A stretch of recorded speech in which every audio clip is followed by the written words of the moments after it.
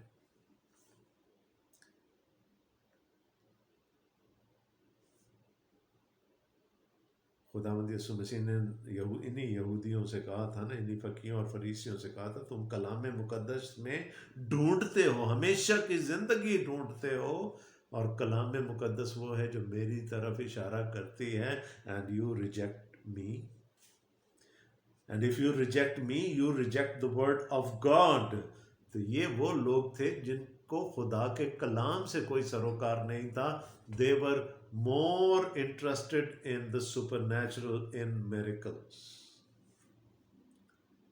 تو خداوند یسوع مسیح نے کہا یہی نشان دیا جائے گا. But look at the people of Nineveh. They didn't ask for a sign. They repented because the man of God preached the word of God there. اس نے کیا کہا؟ تم سے اچھے ہیں، تم پر تمہاری عدالت کریں گے، تم پر الزام لگائیں گے. اور خداوند یسوع مسیح نے کہا یہاں وہ کھڑا ہے جو یونا سے بھی بڑا ہے. It's the Son of God here. It's the Christ of God standing in front of you. یہاں تو وہ کھڑا ہے جو یونا سے بڑا ہے، اور تم اس کی تعلیم کو چھوڑ کر اس سے نشان طلب کر رہے ہو. That's why you are evil and that's why you are adulterous. دوسری مثال کیا دیتے ہیں خداوند یسوع مسیح؟ And it's so beautiful. کتنی خوبصورت بات ہے کہ یسوع مسیح کو جب کوئی بات پروف کرنی ہوتی تھی، he would always revert to the word of God. He would always revert to the Old Testament. پرانے عہد نامہ سے خداوند یسوع مسیح جو اس وقت ان کے لیے مکمل خدا کا کلام تھا، اسی سے وہ اپنی باتوں کو پروف کیا کرتے تھے، اپنے آرگومنٹس وہیں سے ڈرائیو کرتے تھے. اور پھر لکھا ہے دکن کی ملکہ عدالت کے دن اس زمانہ کے لوگوں کے ساتھ اٹھ کر ان کو مجرم ٹھہرائے گی، کیونکہ وہ دنیا کے کنارے سے سلیمان کی حکمت سننے کو آئی، اور دیکھو یہاں وہ ہے جو سلیمان سے بھی بڑا ہے. دکن کی ملکہ فرام سمویئر ان جو موجودہ سوڈان ہے یا ایتھوپیا کا علاقہ ہے، وہاں کی ملکہ کیا یہ دیکھنے آئی تھی کہ سلیمان کتنے معجزے کر سکتا ہے، یا وہ مجھے کون سے ونڈرز دکھائے گا؟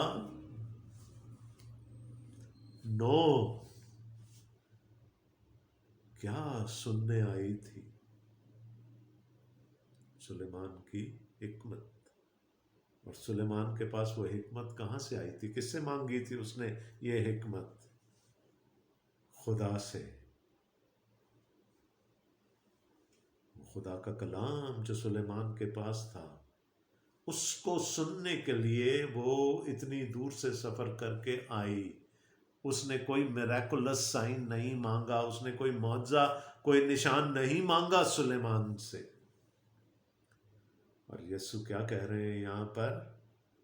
وہ الزام لگائے گی جس نے جو خدا کے کلام کو سننے کے لیے آئی، اور تم لوگ نشان مانگ رہے ہو۔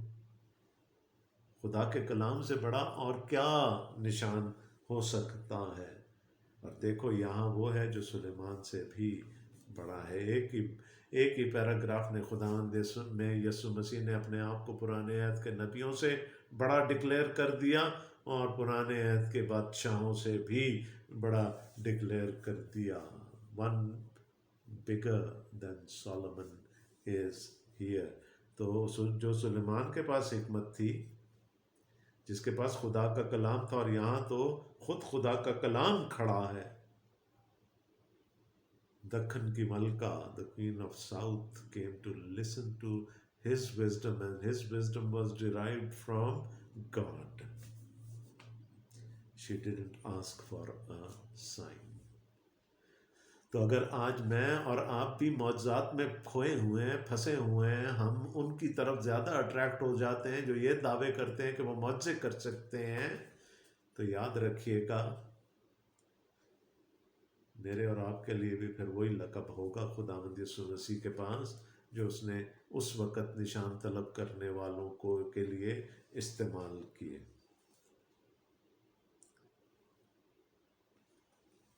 This is what it is, the living word of God. اگر ہمارا تکیہ، ہمارا بھروسہ اس پر ہے، تو then we need nothing else. If we believe in this, we need nothing else. اب یہ جو برے اور زناکار لوگ تھے، ان کو ایکسپلین کرنے کے لیے خداوند یسوع مسیح ایک اور انالوجی استعمال کرتے ہیں۔ جب ناپاک روح آدمی میں سے نکلتی ہے تو سوکھے مقاموں میں آرام ڈھونڈتی پھرتی ہے اور نہیں پاتی۔ تب کہتی ہے میں اپنے اس گھر میں پھر جاؤں گی جس سے نکلی تھی، اور آ کر اسے خالی اور چڑھا ہوا اور آراستہ پاتی ہے۔ پھر جا کر اور 7 روحیں اپنے سے بری ہمراہ لے آتی ہے، اور وہ داخل ہو کر وہاں بستی ہیں، اور اس آدمی کا پچھلا حال پہلے سے بھی بدتر ہو جاتا ہے۔ اس زمانے کے برے لوگوں کا حال بھی ایسا ہی ہوگا۔ ہم اس پیسج کی بہت ساری یعنی اکارڈنگ ٹو سچویشنز بہت سی تفسیریں نکال لیتے ہیں، لیکن کانٹیکسٹ کیا ہے ان ساری باتوں کا؟ یہ ناپاک روحیں کون ہیں؟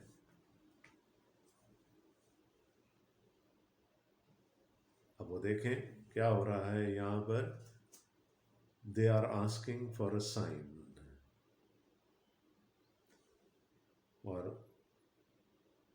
45ویں آیت میں خداوند یسوع مسیح کہتے ہیں اس زمانے کے برے لوگوں کا حال بھی ایسا ہی ہوگا۔ کیا ہے ان کے لیے؟ بربادی۔ جہاں پر کوئی بری روح آ کر بس جاتی ہے، کوئی بدروح آ کر بس جاتی ہے، وہاں پر کیا ہوتا؟ زندگی برباد ہو جاتی ہے ایک۔ اور بہت دفعہ ہم نے یہ دیکھا ہے کہ پورا گھرانہ متاثر ہو جاتا ہے۔ So there is nothing but destruction. اور خداوند یسوع مسیح ان کو جن کے ساتھ بات چیت ہو رہی ہے، ان فقیوں اور فریسیوں کو جنہوں نے نشان مانگا تھا، یہ کہہ رہے ہیں that you are like those evil spirits جو کہ دوسروں کی زندگیاں بھی برباد کر دیتے ہو۔ تمہاری اپنے تو اجڑے ہوئے ہو، کہاں رہنا پسند کرتی ہیں؟ بد ارواں بیابانوں میں، اجڑی جگہوں پر۔ تم خود تو اجڑے ہوئے ہو، تم دوسروں کو بھی اپنے because you are the leaders, you are the teachers, تم دوسروں کو بھی گمراہ کر کے ان کی زندگیاں بھی برباد کرنے پر تلے ہوئے ہو، اور تم اپنی پسند کی تعلیم سننے کے لیے، اپنی پسند کے معجزات دیکھنے کے لیے تم دوسری جگہوں کو ڈھونڈتے پھرتے ہو، ایک جگہ سے دوسری جگہ جاتے ہو، اور جب تمہیں نہیں ملتا، جیسے فار ایگزامپل یسوع سے انہوں نے نشان طلب کیا، یسوع نے نشان نہیں دکھایا، انہوں نے کہا چلیں ہم واپس جہاں سے آئے تھے ادھر ہی چلتے ہیں۔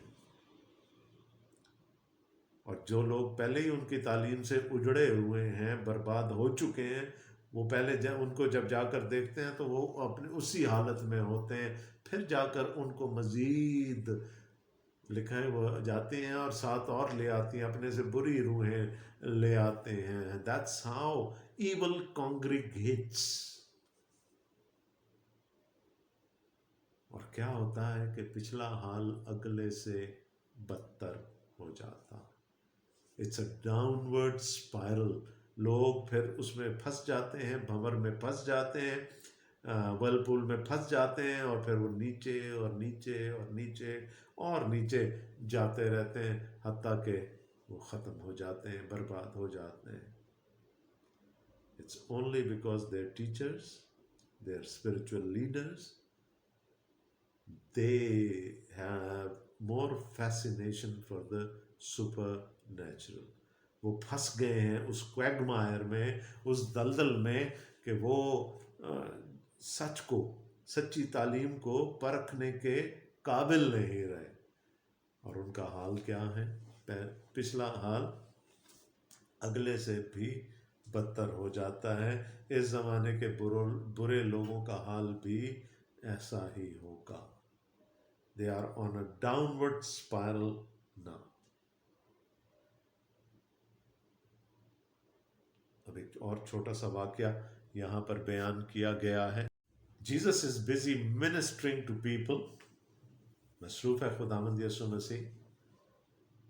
جب وہ بھیڑ سے یہ کہہ رہا تھا، اس کی ماں اور بھائی باہر کھڑے تھے اور اس سے بات کرنا چاہتے تھے. اور دوسرے انجیلی بیانات میں ہم یہ پڑھتے ہیں کہ وہ اس کو واپس لے کر جانے کے لیے آئے تھے. انہوں نے کہا جس راہ پر یہ چل نکلا ہے، انہوں نے سن لیا تھا کہ اب فریسی اور فقیہ اور کاہن خداوند یسوع مسیح کو مار ڈالنے کی کوششوں میں لگ گئے ہیں. مخالفت اس قدر بڑھ گئی ہے، تو کیا کہا؟ یہ تو دیوانہ ہے. He is out of his mind. چلو چل کر اس کو لے کر آتے. ماں کا دل تھا نا، اس نے دوسرے بھائیوں سے کہا ہوگا خداوند یسوع مسیح کہ چلو تمہارے بھائی کو واپس لے کر آئیں، کیونکہ وہ تو دیوانہ ہے، اس کو سمجھ نہیں ہے وہ کیا کر رہا ہے، یہ راستہ اس کی موت کی طرف جاتا ہے.